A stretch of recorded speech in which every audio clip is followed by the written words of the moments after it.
In this video, I'm going to talk to you guys about how you can live stream your personal lives. It sounds scary, I know, at the beginning if you're just getting started, but there are actually a lot of benefits when you go live. It's more than just getting in touch with your friends and family, but you can actually use live stream to truly find your own voice.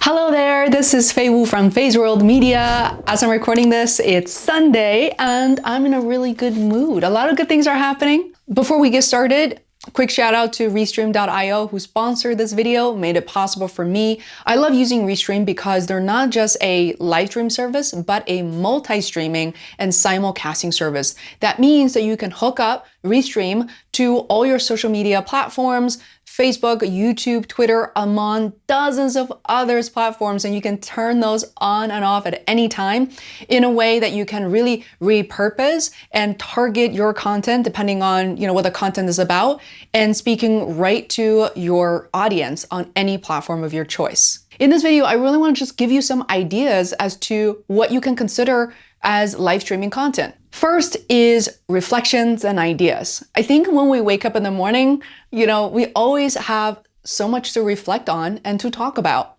So, especially during the pandemic, a lot of people are just learning a tremendous amount about themselves. For example, some of my friends realize that they're actually saving money because they don't eat out as much.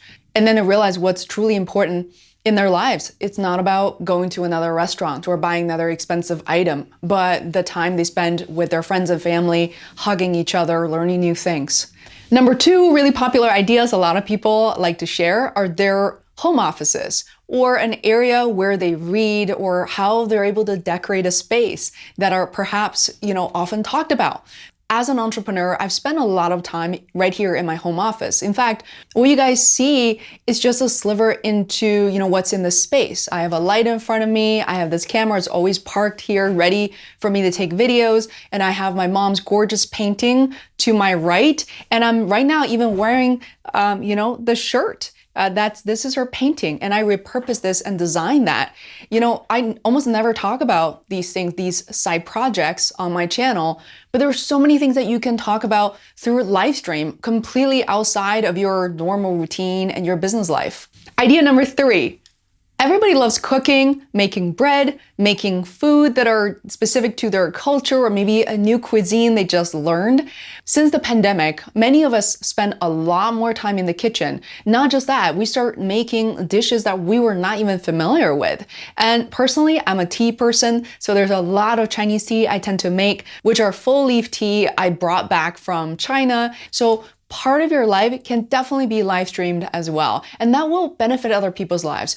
If you think for a second, like, what am I doing this for? Does anybody care? Just by watching you do these very pleasant things and other people will have ideas to learn something and probably even make their day brighter. And here comes number four. You can show off your pets, right? When you go live stream. Well, I don't have pets, even though I'm a huge dog fan. But with that said, I love, and you notice that, right? On YouTube, on social media, people love puppy, kitten, or general house pets type of videos. And, that's something that for you to show off very naturally. If you have young kids at home as well, just the interaction of kids and animals are just the most enjoyable thing to watch on social media. Think of live stream as a way of documenting your life in a meaningful way. You will definitely appreciate it 6 months from now, a year from now, and definitely years into the future, even if you think now is just added work. Next is number five, get ready with me videos. So these videos are not only proven to be very helpful, successful on YouTube, but also in people's daily lives. I know it feels a bit more vulnerable, but remember what Brené Brown taught us, that the power of vulnerability is really to help connect you with people that you wouldn't otherwise imagine. So when I talk about women getting ready in the morning, putting on makeup, or men choosing their outfits, I'm not talking about for you to choose products that you think are so top-notch as a way of showing off. No, there are actually a lot of practical tools and tips that can really help people. For example, one thing I learned through a live stream video is that for people with uneven eyelids, which is a struggle I had for a long time, there was one woman who taught me that using tiny little bit of egg white with a Q-tip on top of your eyelid can actually fix uneven eyelid. Who would imagine that? So there's a lot that you can learn and a lot you can teach. Let's talk about number 6, unboxing videos. Now, when you think about unboxing videos, you're probably thinking about fashion items or accessories or whatever you have it, electronics, right? But it's way more than that. One of the ideas I had during the pandemic are those grocery boxes that I got from a local grocery store called Russo's right here in Watertown, Massachusetts. And it's just amazing. So instead of going into the stores very unsafely and start picking up everything and staying in the stores for too long, they pre-packed a bunch of organic, non-organic, or Asian vegetables. So it was so helpful. And for me to get all of that, I actually did a private unboxing videos. And in retrospect, I should have probably gone live stream with that. But for people to see what's in the box, maybe something they would like, and really provide a lot of convenience to people's lives. So for me to showcase an unboxing video of groceries was actually very relevant to everyday struggle that people is living with right now. Number 7, what's in my bag? Now, there are a lot of videos also floating around, very popular. Women like to talk about what is their to-go makeup bag, something very minimum, and it doesn't really weigh too much in their purses that they carry every day. But something I did became very popular, and I ended up talking about it a lot with my mastermind folks, is what I travel with as a podcaster. So think about it, right? It took a lot of trials and errors for me to figure out the lightest amount of equipment I can bring with me when I travel backstage to record podcast interviews or behind the scenes videos. I still wanted high quality, but it would be impossible for me by myself or just with my partner Adam to travel really heavy weight, with actual studio lights, with all the things I use at home. So I figured out devices that I could easily bring, certainly without a laptop, that still resulted in really high quality audio and video. Okay, number 8. Book and movie reviews. Have you been questioned all the time, such as your friends and family asking you, what is your current favorite list of TV shows? And especially during the pandemic, we all easily run out of TV shows and movies we like to watch. For me personally, I love documentaries. So every once in a while, I would post a message on Facebook or on social media and ask for feedback. So wouldn't it be really amazing and fun for you to provide a TV review or a TV guide in your own words via live stream?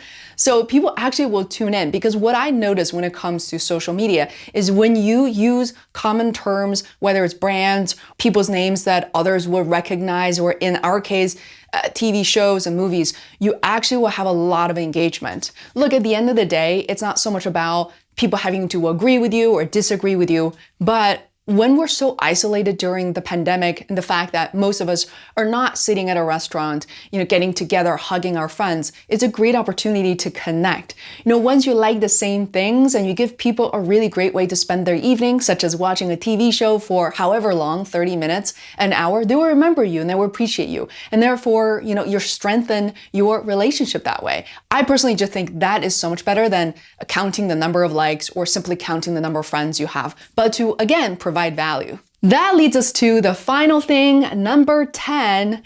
The 10th idea I have for personal development related live streaming is your morning and evening routine. I know those words come so popular on social media, on Medium, wherever you get your content. It feels insufferable when another influencer or famous person is sharing the morning evening routine. But what if you, as a relatable person, to share something that's going to help other people, right? Think about the meditation apps that you actually use. Well, let me get a little bit more specific. So what if you get down to the details, such as the actual meditation teacher you enjoy, specific video that really helped you, maybe with your insomnia. I'm personally a huge fan of this app called Insight Timer, and it's something that I use on a regular basis. And there are a number of teachers that I really love. So for me, years ago, I wrote a blog post called My Favorite Meditation Apps, in which I list a bunch of apps and also one of my favorite teachers named Tara Brach.